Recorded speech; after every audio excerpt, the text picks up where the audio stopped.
নমস্কাৰ বন্ধুসকল, আজি পুনৰ এটা নতুন ভিডিঅ'লৈ মই আপোনালোকক স্বাগতম জনাইছোঁ। আৰু আজি আপোনালোকক মই দেখাম মোৰ ফাৰ্মৰ গোটেই মেনেজমেণ্ট প্লাছ মই দানা কি দিওঁ, কোনটো বয়সত কি দানা দিওঁ, চব দেখাম A to Z। তো ভিডিঅ'টো এতিয়া আৰম্ভ কৰোঁ ব'লক। বন্ধুসকল, মোৰ মেনেজমেণ্ট হিচাপে আপোনালোকে দেখিবলৈ পাইছে এইখিনি মুৰ্গী মই ব্ৰুডিং কৰি থৈছোঁ। 4টা ব্ৰুডাৰ দেখিছে, 4টা ব্ৰুডাৰত মোৰ বেলেগ বেলেগ মুৰ্গী আছে, আপোনালোকক দেখাই আছোঁ ব'লক।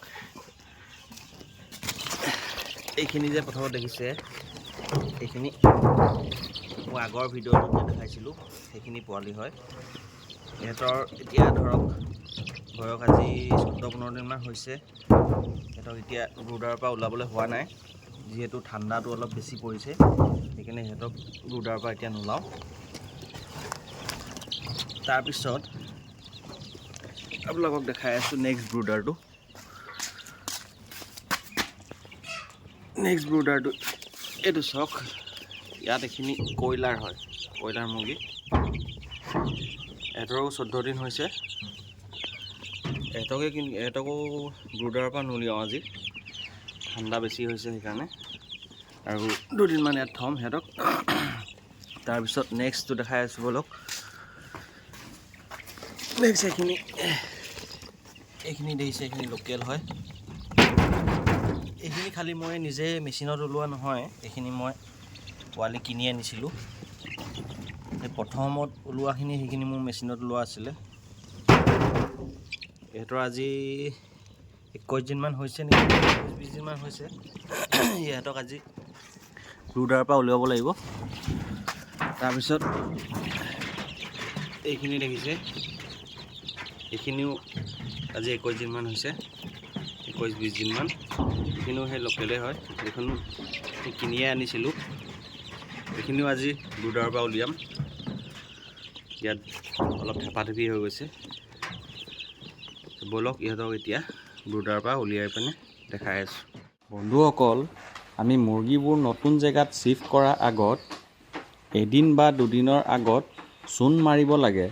যিহেতু মই চূণ কালি মাৰি থৈছিলোঁ, সেইকাৰণে আজি B904 দি স্প্ৰে কৰি দিছোঁ।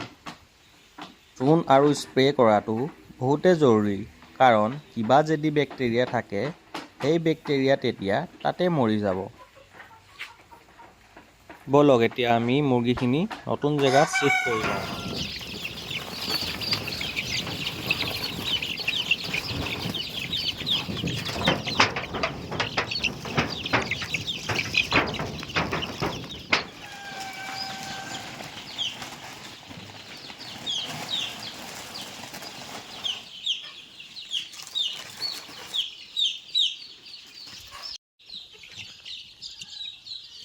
মুৰ্গীবোৰ শ্বিফ্ট কৰা হৈ গ'ল, আৰু লাইট সিহঁতক 4টা দি দিছোঁ। যিহেতু দেখিছে অলপ ঠাণ্ডা পাইছে, গোট খাই আছে। এতিয়া এইবোৰ চব টিউপাল মাৰি গোটেই ঘৰ নিচিনা বনাই ঢাকি দিম,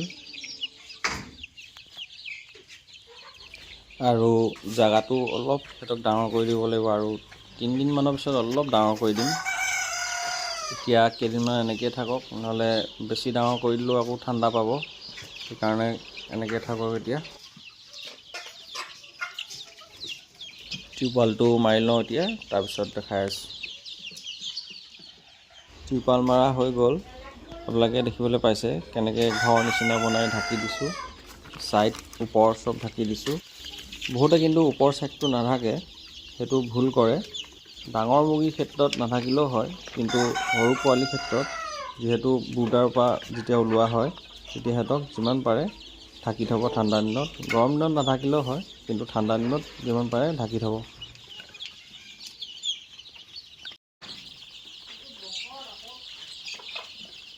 এনেকৈ টিউপাল বাহিৰতো দিব লাগিব।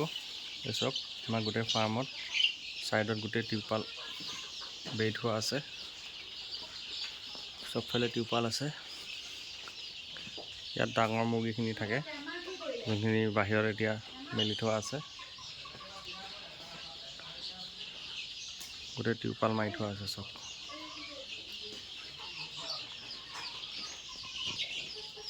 এইটো ভুল কেতিয়াও নকৰিব যে বোলে ভিতৰত বেৰি থোৱা আছে কিন্তু বাহিৰত নেবেৰোঁ, তেনেকুৱা নকৰিব কেতিয়াও। চব বাহিৰতো বেৰিব লাগিব, আৰু ভিতৰতো সিহঁতক এক্সট্ৰাকৈ এনেকৈ বেৰি দিব লাগিব, ওপৰতো এনেকৈ দি দিব লাগিব। এতিয়া মই আপোনালোকক ক'ম দানাৰ কথা, যে মই দানা কি কি ইউজ কৰোঁ আৰু কেতিয়া কোনটো দানা দিওঁ। ইয়াত মোৰ মুৰ্গী 500 আছে আৰু 500 মুৰ্গী মই প্ৰি-ষ্টাৰ্টাৰ এক বেগ খোৱালোঁ আৰু তাৰপিছত 40 দিন বয়সলৈকে ষ্টাৰ্টাৰ খুৱাম। 40 দিন বয়স পাৰ হোৱাৰ পিছত মই সিহঁতক বাহিৰত মেলি দিম আৰু অকল ৰাতিপুৱা আৰু গধূলি গঁৰালত সোমোৱা টাইমত অলপ ফিনিচাৰ ক্ৰাম্পছ দিম। এটা কথা কিন্তু মনত ৰাখিব, 40 দিন বয়স নোহোৱালৈকে সিহঁতক দানা কেতিয়াও কমাই নিদিব।